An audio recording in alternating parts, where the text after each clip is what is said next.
तरपडून मरायला तयार आहे किंवा फडणवीसांच्या गोळ्याने मरायला तयार आहे, पण मी हटायला तयार नाही. एक लक्षात घ्या, फक्त हल्ल्याचा प्रयोग झाला, सरकारला तुम्हाला तिघाला पण लय जड झाला, लय जड झाला. राज्यातलं आंदोलन कधीच बंद नाही. तुम्हाला रडकुंडी येणार, आंदोलन थांबवतं तरी थांबणार. पाटील, काल काही सकारात्मक पण चेहरा तुमचा दिसला काही गोष्टीवरती, तुम्हाला आशा वाटली काल रात्रीपर्यंत, आता वाटत नाही? बघून आलं आपण, बघू आलं. समाधानकारक ड्राफ्ट मिळत असेल, त्याला मुदतीची अट असेल प्राप्त काय बघूया, सरकारने काय सूचना दिल्या त्या बघूया. ऊन आणि त्यांनी आता बोलणं थांबवू थोडं.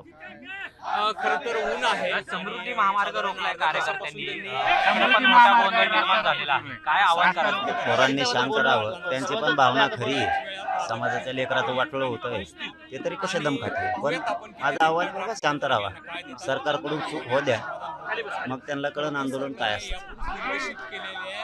काही सूचना आहेत त्याची देखील खात्री करून घ्यायची असं देखील ते पाटील, अंतरवालीत बंदोबस्त देखील वाढवलेला आहे.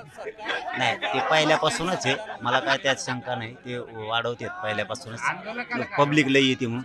तर आंदोलकांनी शांत राहायचं आणि बंदोबस्त जर त्या विषयाने त्यांनी वाढवला असं हल्ल्याच्या हिशोबानं, तर फडणवीसांना म्हणा मग ती चूक करू नका, तुम्हाला लय मागात पडन. आता हे पण लक्षात ठेवा म्हणा, तुम्ही जर हल्ल्याच्या दृष्टिकोनातून वाढवलं असेल बंदोबस्त, तर तुम्हाला जड जाणार, हे लक्षात ठेवा. तुम्हीच्या किती पिढ्या गेल्या तरी आंदोलन राज्यातलं बंद नाही होणार पुन्हा, हे ध्यानात ठेवा. पण मला नाही वाटत की ते बंदोबस्त त्याच्यासाठी असेल, येणाऱ्या लोकांच्या सुरक्षेसाठी असेल असं मला वाटतं. पाटील तुमच्याकडे भेटीसाठी निघालेले आहेत. बघू आल्यावर बघू, चर्चा करू आपण आल्यावर. चर्चा इथेच होणार. चर्चा इथंच होणार.